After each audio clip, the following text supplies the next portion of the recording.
Hello, Hamish here from mortgagesonline.co.nz. I'm here today with Hamish Firth. G'day, Hamish. Great Hamish to see and you Hamish. again. We're going to have a chat about what do you buy in Auckland as an investment, right? If you're willing to pay the taxes, right? In terms of future development potential, what's happening, and things like that. Now, Hamish, you are very experienced, one of the best for planning resource consents, building consents, helping people to develop their sites. Yeah, we try, and what we're seeing is tremendous demand for the take-up of the unitary plan. We've spoken about this before. Sites in New Lynn, sites in Onehunga, they might be typical suburban sites with one house on them.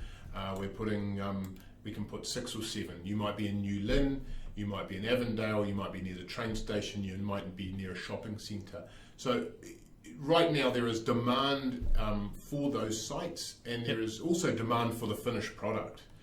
We're not seeing the demand from first home buyers or even second home buyers abating, whether it's low interest rates or whether it's because the unitary plan is giving them options. There's real opportunity out there. Yeah, people are shifting now, right? Into they're happy to go without a lawn now, which. Happy to go without a lawn, and I think a lot of that's being sold as maintenance free, lock and leave. Your living doesn't just happen inside your house. You don't have to spend your whole weekend doing your lawns and your gardening. Now, in terms of different areas, obviously you understand about infrastructure. Different areas have different potential and different kind of costs. So let's go through Auckland and let's have a look at Avondale. This west area, Avondale, New Lynn, 700 square metre site. How hard is it to develop stuff out there? What are you seeing in terms of drainage?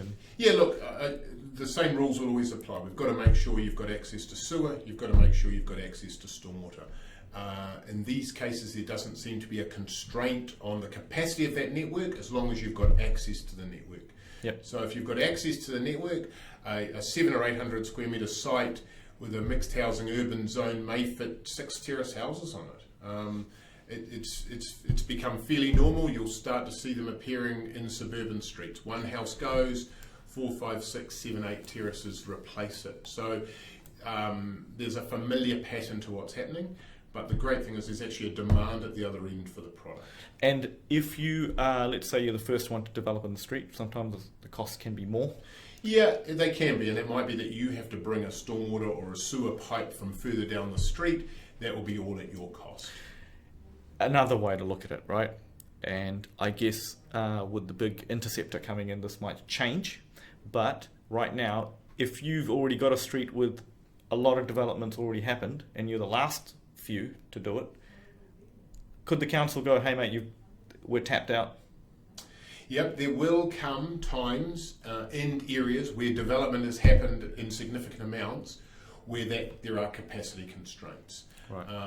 There are, in areas like Otara at the moment, there are existing capacity constraints due to pipe sizes, pump stations and the like.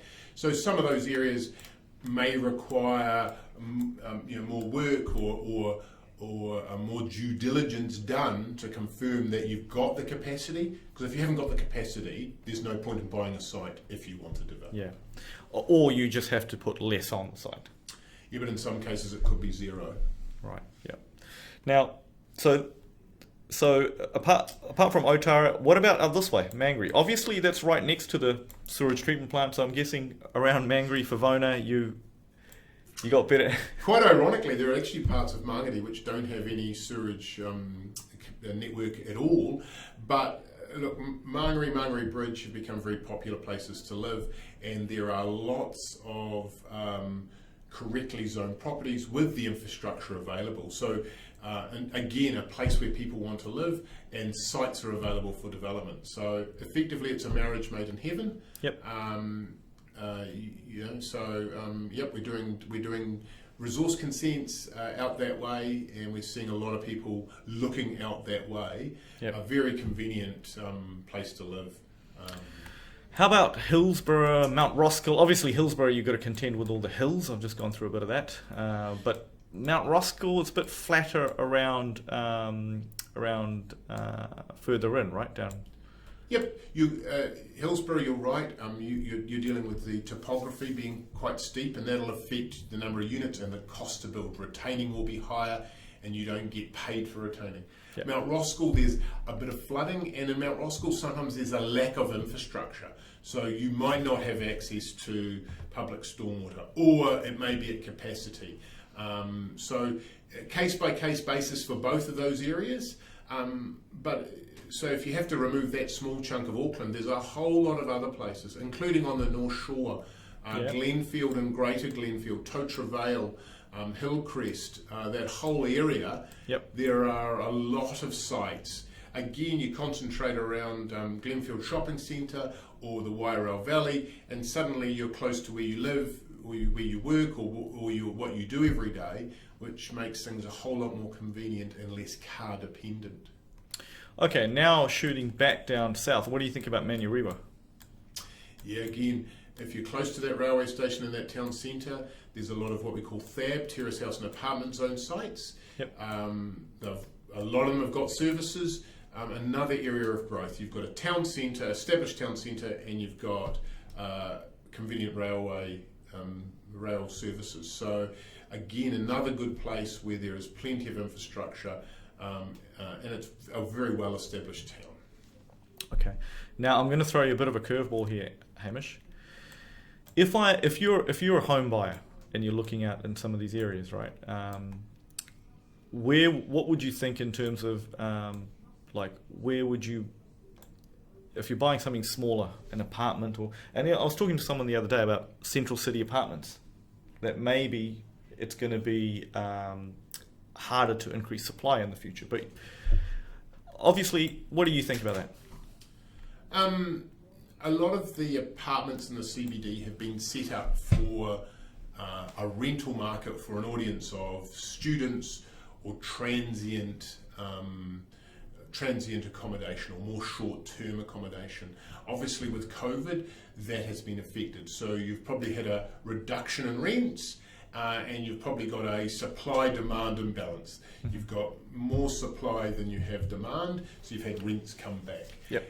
If you were looking in the CBD as a place to live, you've got to find specific blocks where there is a higher proportion of owner-occupiers, where you are buying for a location that might be closer to the waterfront, or it might be on the eastern side, or it might border something like Albert Park. So there are going to be real opportunities in the CBD, and there still are, and there always are, for someone to set up a home and a place to live. As an investment, you could also think about what you raise about, like, for example, the parks, right? Being close to the park could be a... Oh, absolutely. If you're bordering Albert Park or any of the other pocket parks that are in the CBD, you've always got a nice outlook, a very pleasant outlook. And if you're in a building where there's a predominance of owner-occupiers, then you have less of that transient feel. We've got a few clients who live in the CBD in various apartment buildings, and they love it. They love the convenience of it. They love it that the weekends, I'm going to say the word, it's quiet during the daytime, but they love the opportunity that they can walk down to Britomart or to the Viaduct.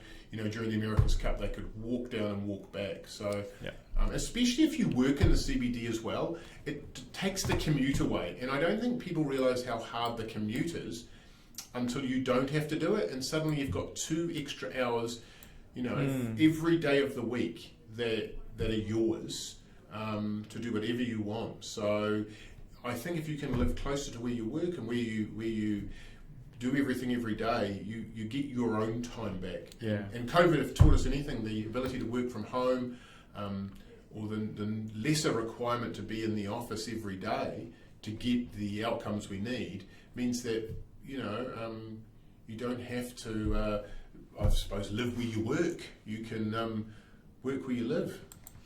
Hey, look, thanks for coming in though, Hamish, from Mount Hobson Group, helping people develop. Anything you want to say before we say goodbye to everyone, Hamish? Oh, look, March is my favourite month. Slightly cooler at night time, but beautiful long days. So life's good. Currently COVID free, and I think we've got to be currently blessed with that. All right, well, thanks for listening. Yeah, hopefully that's been handy for you.